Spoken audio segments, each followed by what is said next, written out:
So, this field is propensity, this is the field of propensity, this is the energy of propensity which we both share, first person shares with the second person, or the 3 or 4 bubbles or 20 people, 25 people sitting together has a collective field which we are all now together, holding together, connected to together.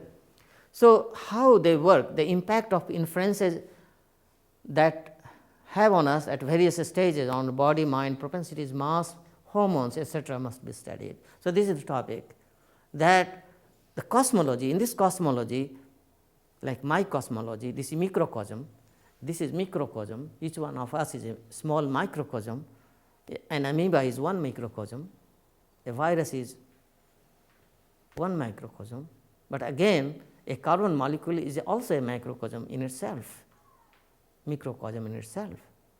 Each atom is one microcosm in itself.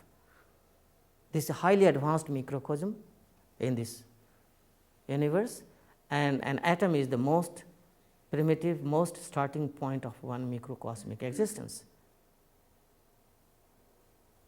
Now, how we interact, this cosmology and microvita, how the microvita are weaving us together, putting us together, keeping us together, or communication link, what role they play and how does it work for us. It is important that we have to understand things of this nature more than the dry, you may say, material sciences, which many times usually what has happened is that sciences, we kept studying the world of matter and it went so tall, became such a huge mountain that human being became dwarfed before it and cannot totally comprehend where it stands and how does it and what for it is. So, if that connection is not made, then all this effort of the human beings, the science, goes in vain, and many times it becomes counter and becomes contra to the human purposes, and that is what has been many times criticized, but we do not.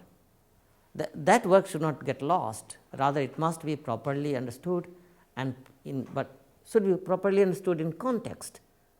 If you do not understand, if you do not study matter in context of the human phenomenon or living phenomenon, then what worth it is? That is under question, not the scientific processes is under question. So, in this Baba is trying to give us a different view of the same world, that why not we see world this way, and when we see world this way, maybe we will be in a better position to using the world and living in this world. It's clear? Next slide, please. The inferences of sound, touch, form, taste and smell all operate on different planes, and different effects are also different, and their effects are also doer eye or krita prusha is concentrated form of positive and negative microvita in the universal arena, maintaining equilibrium functioning in the arena of the universe. Positive microvita are utilized for physico-psycho-spiritual practice. Energy is knower eye or gya purusa plus minus the microvita passing through the universe. Sadhana is not possible without taking proper food, because the vital energy one derives from food is transformed into the other energies. Only positive and negative microvita will not do, vital energy is also required. So, Baba is now talking about the energy and microvita. Energy that we get is transferred from our food into our system, but also we need the positive and negative microvita together with energy. So, this is the role.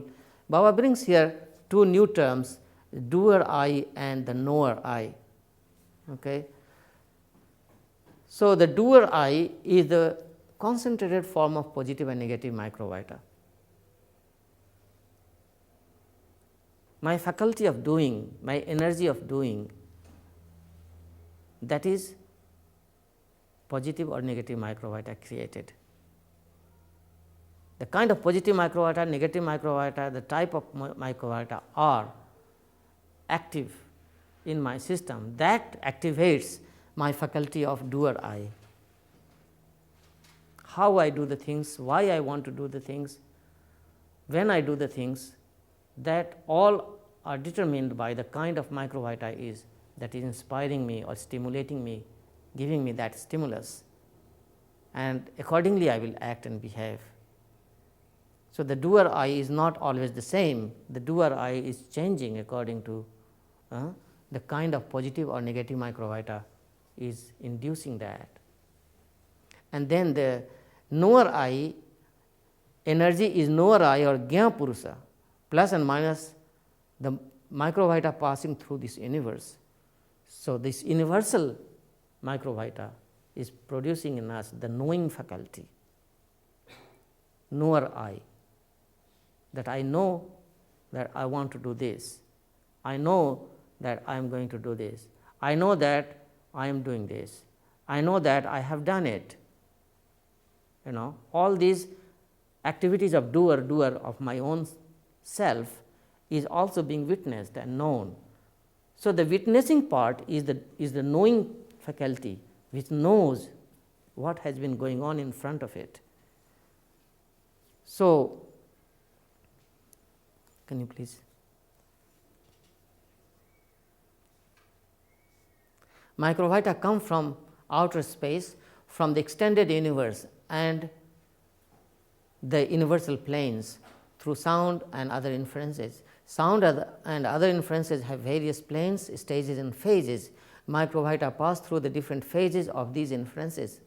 Positive or microvita are concerned with energy or the psychic realm, and the negative microvita are concerned with the physical body, because the physical body contains inferences, that is matter. Matter is clearly associated with inferences, the original planes of inferences or the reflected or refracted planes of inferences. For example, mind receives the odor of a rose flower, but in the microscopic plane of odor.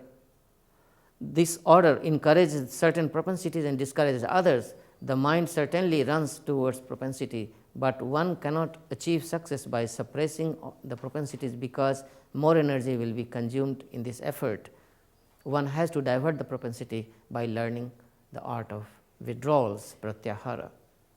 So, this is now Baba is trying to suggest us to understand that how inferences attack us, how microvita are received and used and at work in the system, and what it creates in our body and mind.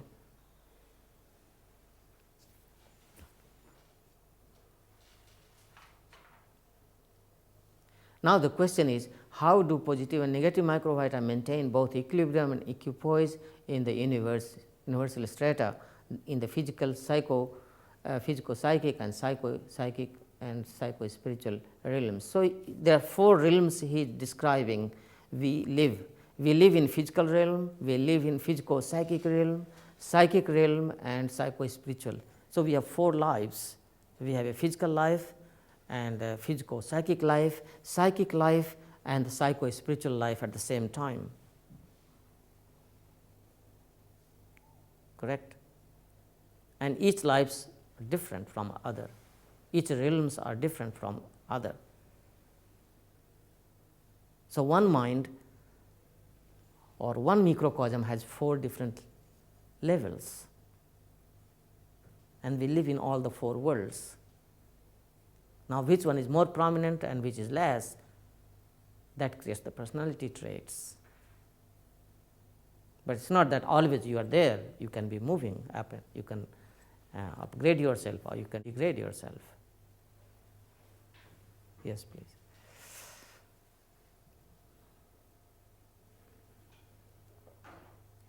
Can we move to the next? Move to the next? Next one, yeah.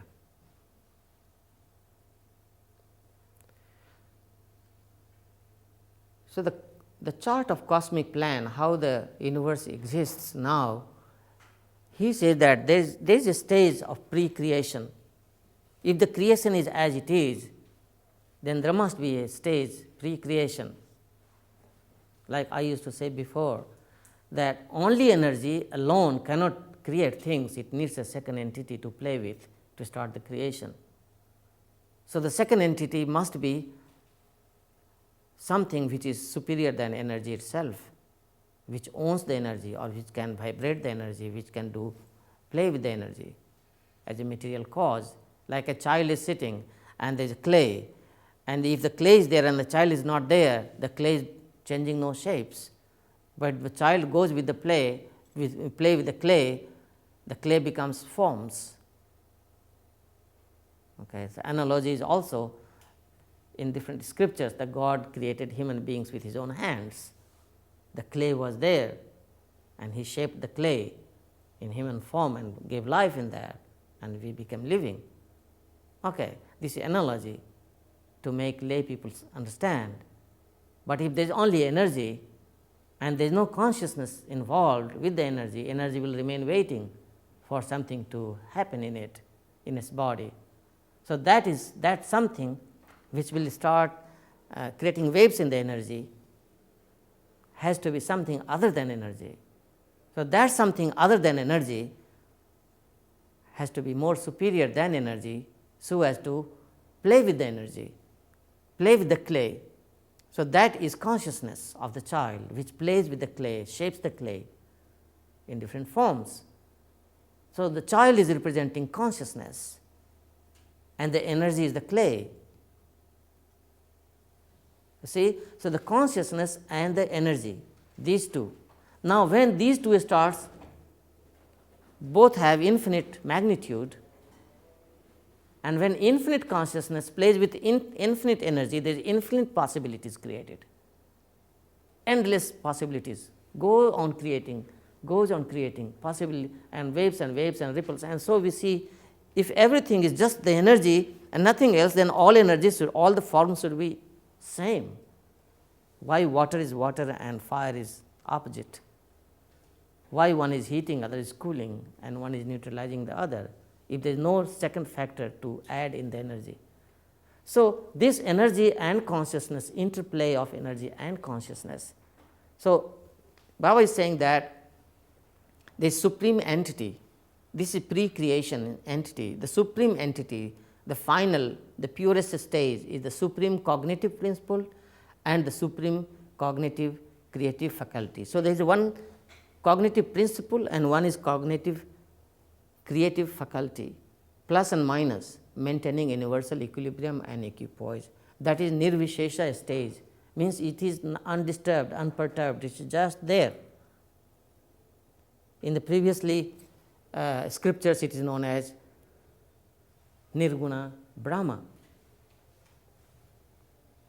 sleeping Brahma, Brahma having no desire, no nothing, just energy and consciousness sitting, idle, theoretical state, no actional activity.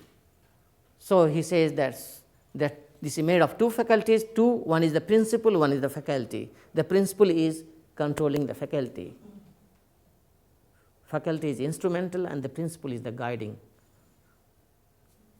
entity.